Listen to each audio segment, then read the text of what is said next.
Originally I went to school and became a respiratory therapist, and knowing that that probably wasn't where I wanted to stop with my education, but it was a good starting point. At some point in time I decided to go back to school, and it was kind of a toss-up between engineering and pharmacy.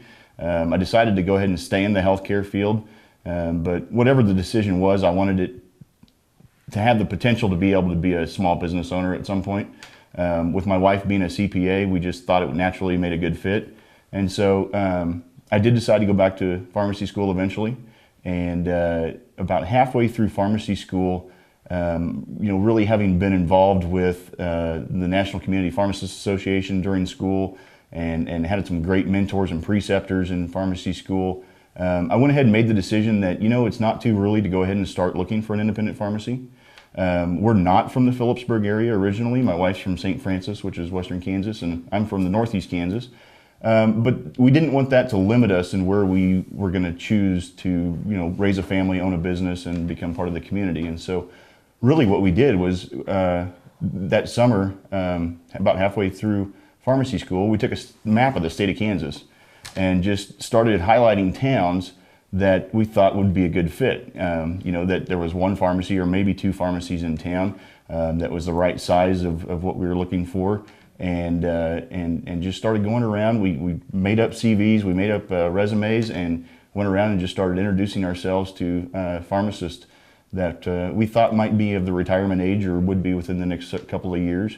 And during that process, we had the opportunity to meet David Rankin, who is the owner of Rankin Drug here in Phillipsburg.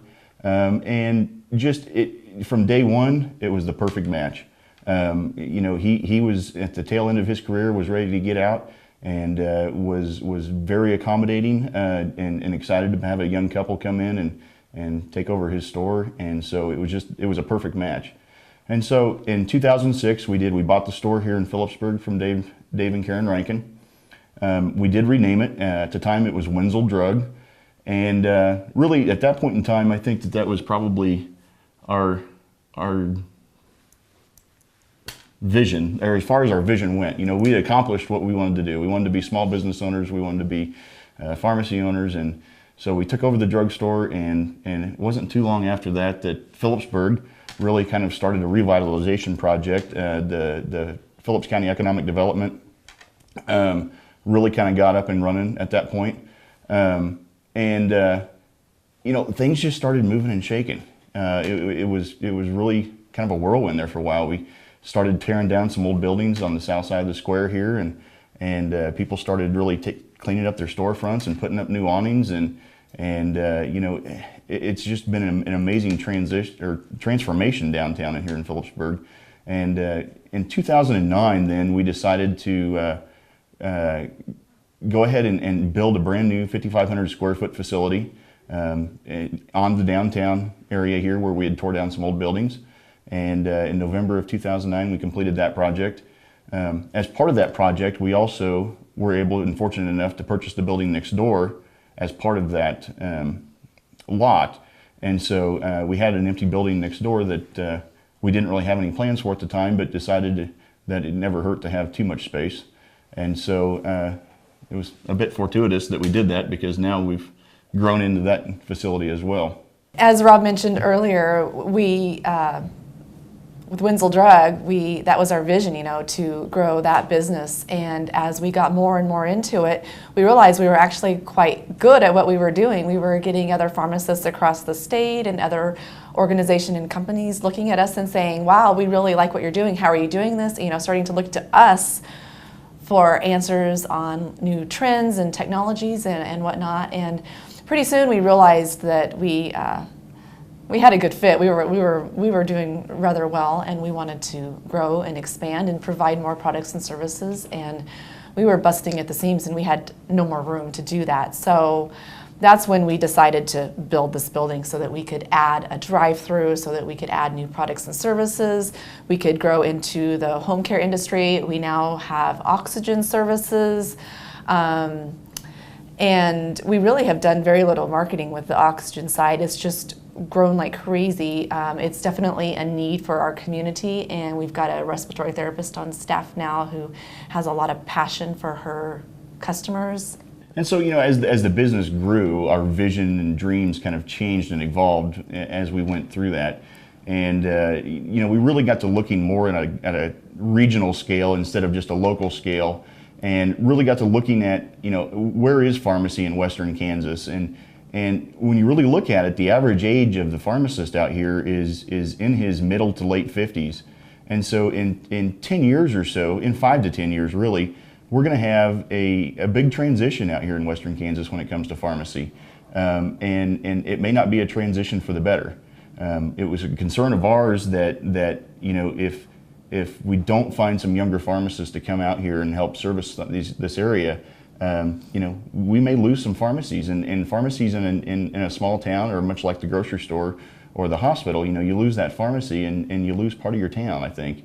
And so in looking with that, we kind of started looking for a business model that might help to facilitate some transition of ownership. And so what we've really done is we've developed a system or a program that we go out and we look for young pharmacists who are interested in coming back to this area, whether that be homegrown or somebody like us who are just transplants. But looking at partnering with that young person, going in 50-50 with them in a pharmacy, and we can provide the business background and some economies of scale with accounts receivable, accounts payable, human resources, marketing, and that sort of thing. And yet they can still have that one-on-one personal relationship with their customers and their neighbors, and be involved in their communities, and take care of their communities just like their predecessors did. And so the days of the independent Lone Ranger pharmacist out here, it's getting tougher and tougher to do without having some economies of scale. The transitions with Plainville and Russell just happened just this year. We had been planning for a transition in Plainville for July of 2013. We had 6 months planning in there to kind of get ready for that. Well, during that 6 months, we get a phone call, and the pharmacy in Russell, the gentleman down there who owned that pharmacy, Don Dawson, his health was really failing.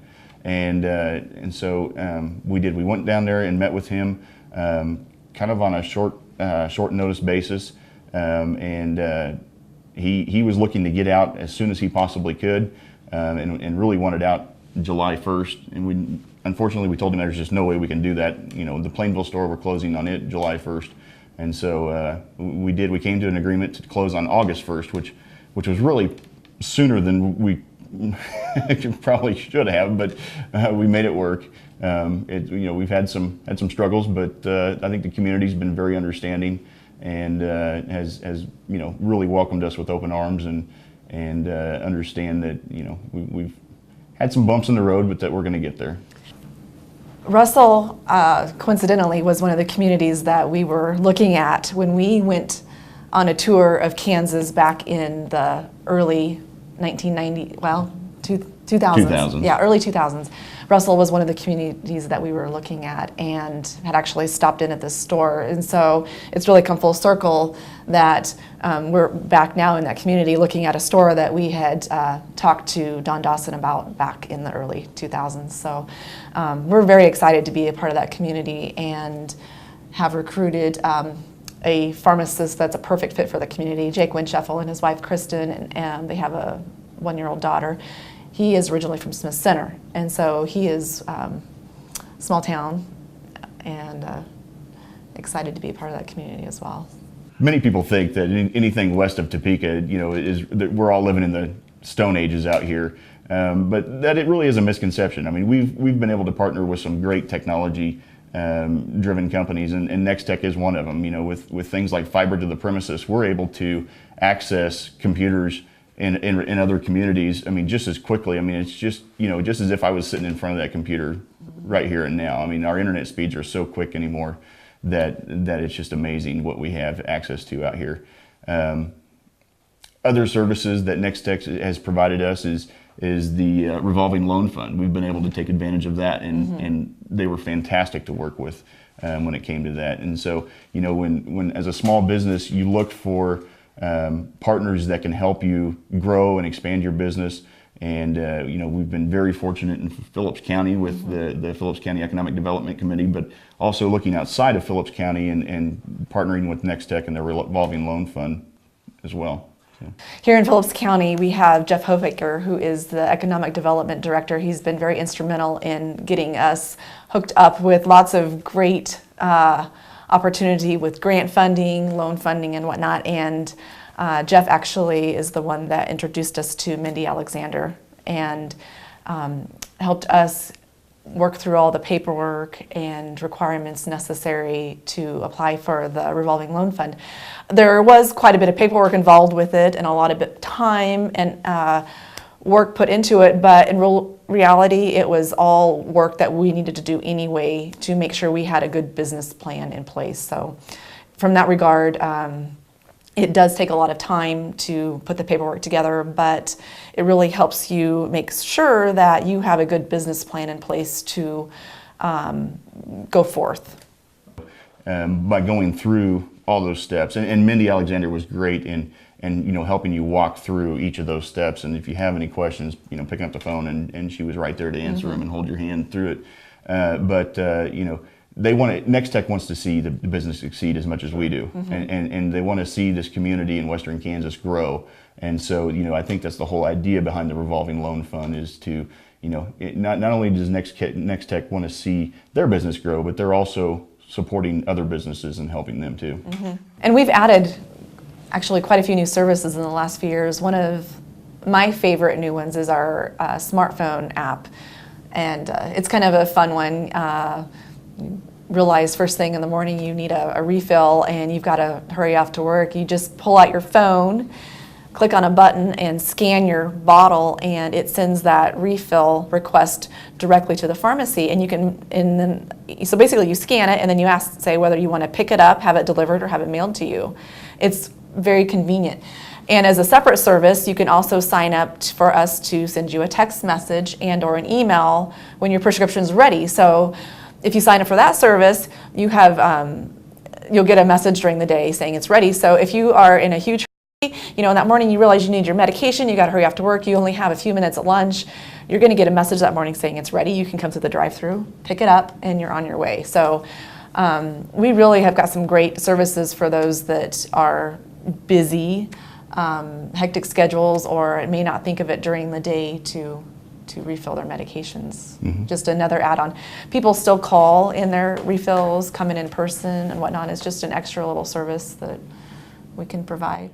Yeah, and we're, like I said earlier, we're very technology driven, and so we've really tried to focus on those things that we think can help make our customers' lives easier, and including mobile phone apps and smartphone apps, and they can access their patient profile online. They can see what's out of refills, what they've had refilled most recently. They can print their insurance records, and have basically their complete access to their profile. Now they can't change, obviously, medications, but they can't make changes to that profile, but they certainly have access to that profile 24 hours a day. We really do have a passion for keeping the small town alive, not just pharmacy, not just our business, but the small town. It's very rewarding to be able to provide jobs and help make an impact in our small town. There's a lot more to life than just making money. It's fulfilling other dreams, for our children and for our livelihoods, just making people happy and making them smile. And we like being the pride of the community. We get people coming into town and they stop in and say, wow, look at what you guys have done. And that's very, very rewarding. And we don't have customers, we don't have patients. I mean, our customers and patients are our neighbors and our friends. And it's taking care of your community, not just, like Stacy said, it's not the dollar, not the bottom line that's important to us.